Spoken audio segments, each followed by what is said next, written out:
All right, so we're here at the Bill Sims Wool and Mohair Research Lab with Farron. Farron, can you tell us a little bit about what this laboratory does? Sure. Primarily we run yield and fiber diameter on wool fleeces or samples that people send in. This is a typical wool fleece I got this morning, and what this owner of this fleece wants is a yield and a diameter. So first thing we do is we weigh the fleece to give them a fleece weight. Then we'll take this fleece and we'll put it in this machine over here, come over here and put it in this coring machine. And what it does, it compresses it from here to about right here. And then I will take these cores, it's 16 half-inch cores, and what we'll do is run it in that fleece. And what it will give us is subsamples of half-inch cores that we will take to the lab and run yield, lab-scarred yield on it. And then we'll also take the yield samples and run a fiber diameter on these samples. So now is putting this fleece in the coring machine.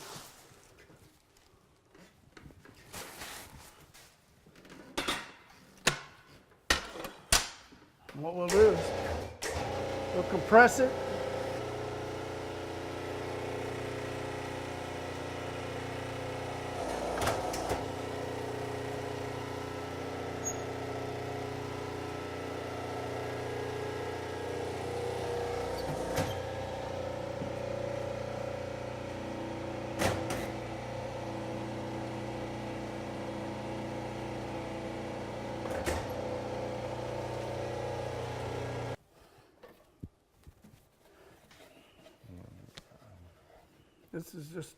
This is what the cores look like when they come out of the fleece. They're just little pieces. You don't want to take a whole lot of cores because it messes up the fleece and makes it bring a lesser price than you would wish. These samples here we will take into the lab and wash them to get a lab scarred yield. After the lab scarred yield is done, we will take the samples and run them through a mini coring machine. These are half-inch. The mini core machine are 1.8 millimeters long once we've cored this part of it. And we will take those 1.8 millimeter cores and run them on the OFDA 2000 to do a average fiber diameter. This is a wool sample that was obtained, and what we would normally do to get a lab scarred yield is we would add 10 milliliters of soap in this first one, or it's set at, we use a drench gun for it, but it's set at 10 millimeters in the first one and 20 in the back. And we also use 5 grams of sodium carbonate in the front and 10 in the back. We will fill this up, or put 2 liters of water in it, swirl it, wash it around.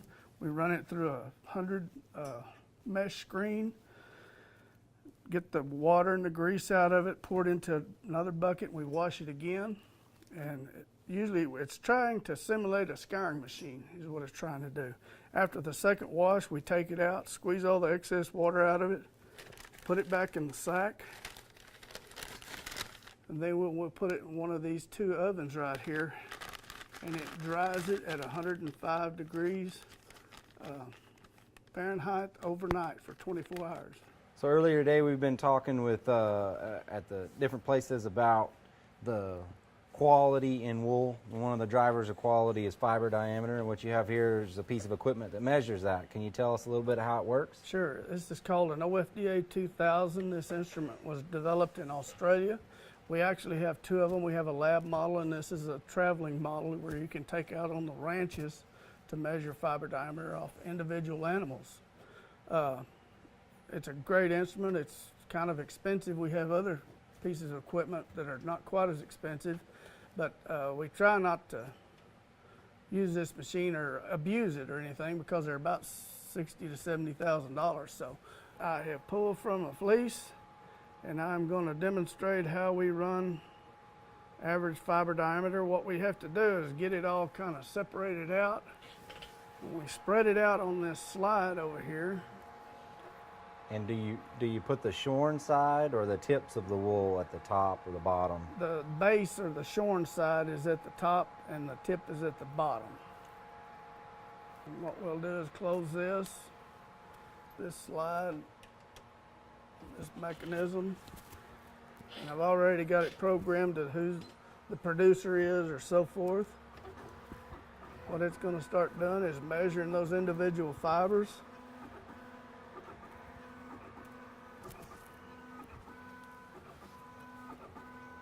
And it measures from the base to the tip all the way across the slide, so you're getting a good average of the entire sample.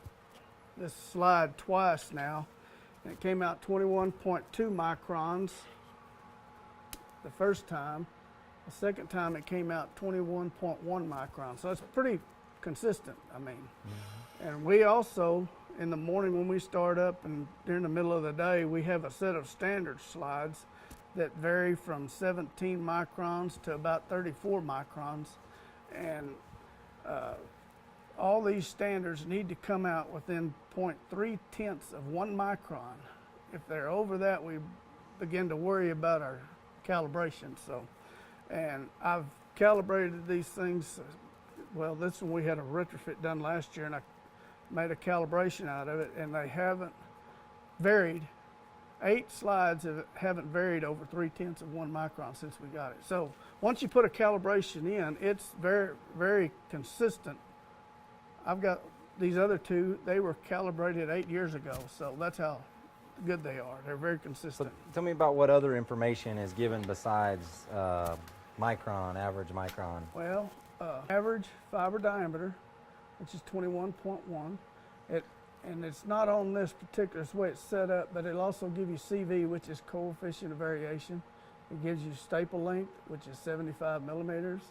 It gives you CF, which is comfort factor. The closer you are to 100, the more softer it is.